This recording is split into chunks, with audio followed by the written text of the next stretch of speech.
Imagine you sit down to start a new series on Netflix. You find one that looks interesting and hover over the play button.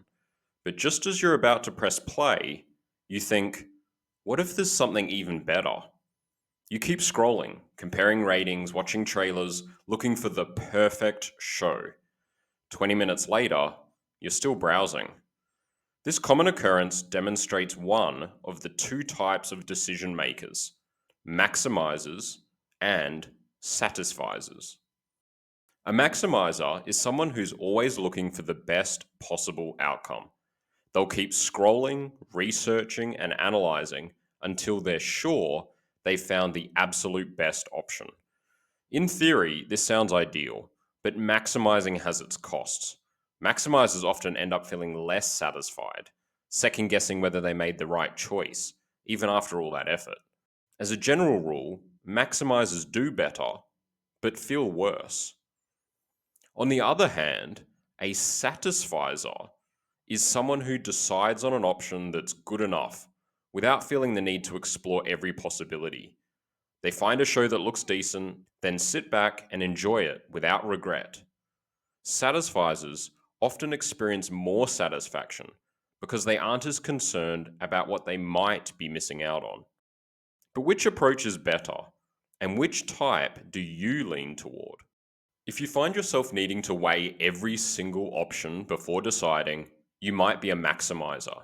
Maximizers seek optimal outcomes and feel a drive to make the very best choice, even if it takes a lot of time and effort. This indecision can become quite stressful.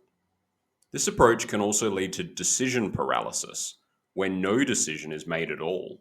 Satisficers, in contrast, have a strong sense of good enough. They know what they want, and once they find something that meets their criteria, they commit and move on. This means less time spent in decision paralysis. Satisficers often feel more content with their choices. But sometimes, satisficers can be a bit impulsive. So, which one sounds more like you? Each approach has its advantages and drawbacks. Maximizers, for instance, often make decisions they can feel proud of, knowing they explored every possible option.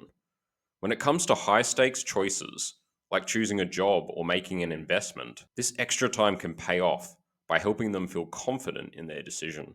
Studies show that maximizers, even when they make excellent choices, are often less satisfied because they can't help but wonder if something better was out there. The maximizer approach can also lead to decision paralysis. Maximizers may procrastinate on important decisions, sometimes forgoing a decision altogether, leading to an unfavorable outcome. Satisficers, on the other hand, tend to feel more satisfied with their decisions and feel less stress. In many daily decisions, like where to eat or which show to watch, satisficers have an advantage. They can decide quickly, enjoy their choice, and move forward. However, satisficers might miss out on a few optimal choices. By settling on the first acceptable option, they may overlook options that would better meet their needs. This can matter in big, impactful decisions, where taking the time to compare options might lead to a significantly better outcome. The best approach is to know when to maximize and know when to satisfice. Not every decision requires the same level of scrutiny, so a practical rule of thumb is to maximize only for choices with long term consequences. For example, when buying a house, selecting a career, or choosing a life partner, it makes sense to take your time and evaluate thoroughly because these decisions are hard to undo.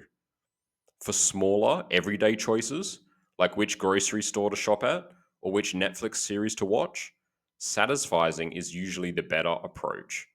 These decisions have a short term impact and a low cost if you change your mind. By conserving mental energy on small decisions, you'll be better prepared to make well considered choices in areas that actually matter. Maximizers and satisficers represent two ends of the decision making spectrum. And by understanding where you fall, you can make adjustments to get the best of both worlds. When you combine these approaches thoughtfully, you can make well rounded decisions that bring both satisfaction and peace of mind. Ultimately, Decision making is a skill that reflects both intelligence and self awareness. By knowing when to dive deep and when to let go, you give yourself the power to make better choices.